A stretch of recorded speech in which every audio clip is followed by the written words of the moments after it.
In this Schrade Quick-Tip video, you'll discover a quick way to build a survival bow in the wild.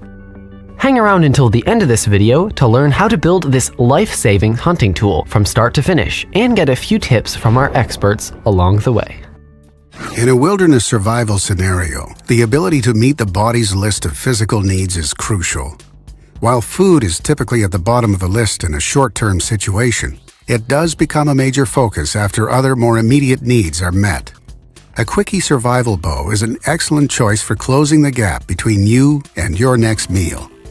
To build a survival bow, you'll need a good strong piece of cordage, preferably 8 to 10 feet in length. A fresh piece of paracord will work well for this. You'll also need a sharp full tang knife that is capable of both light chopping tasks and fine detailed carving, like our SCH F51 and SCH F52 bushcraft blades. While it isn't absolutely necessary, a small folding saw, like the one on our Schrade Tough Tool ST1NB, will come in handy for placing precision notches in the ends of the bow for attaching the bowstring later. The first step to making any survival bow from scratch is to select the bow stave itself. Since this is a quickie bow, you'll be using a young green tree or sapling.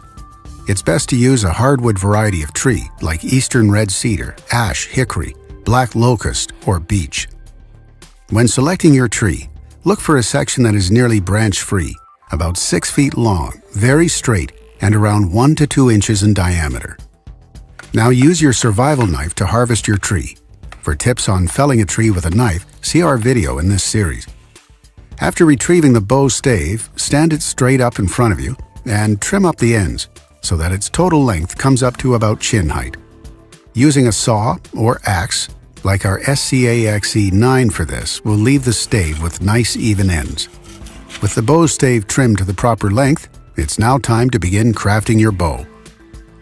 When carving a bow, it is crucial that material not be removed from the back of the bow. This will be the side facing your target when the bow is finished.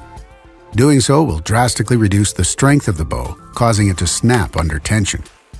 So use extreme care when removing any branches from the back of the bow, since even the slightest mistake can leave tiny cut marks that could reduce the overall strength and longevity of the bow. Now, using your survival knife, begin removing materials from the limbs of the bow on the belly side only. A light chopping technique will drastically speed up this process. Continue removing material from the belly of the bow until the limbs begin to bend nicely when pressure is applying to them. At this point, play it safe and switch to a more detailed carving technique.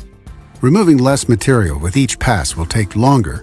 However, you will be less likely to make irreversible mistakes.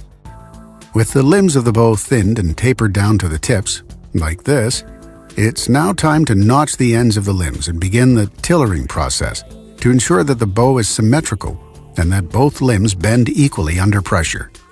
This can be done in the field using the bowstring itself. Now use your saw to carefully carve 2 notches at the end of each limb. Ideally, the notches should be on the sides of the limbs and angled slightly downward towards the belly of the bow. This will help make sure the bowstring is seated securely once the bow is strung. With the notches carved, it's time to string the bow. Do this by first tying a permanent knot to one end of the bow. An overhand knot will do. Place this tip of the bow on the ground, resting against your foot. Step over the bow with your opposing leg and put the bow under tension against the bottom of your thigh. With the bow under tension, tie the other end of the string to the bow. Place the back of the bow to the ground, and with the string facing upwards, place your feet onto the bow. By pulling on the string, you should be able to see if the 2 limbs of the bow are flexing evenly. If the limbs are not symmetrical, simply unstring the bow and continue removing material where needed.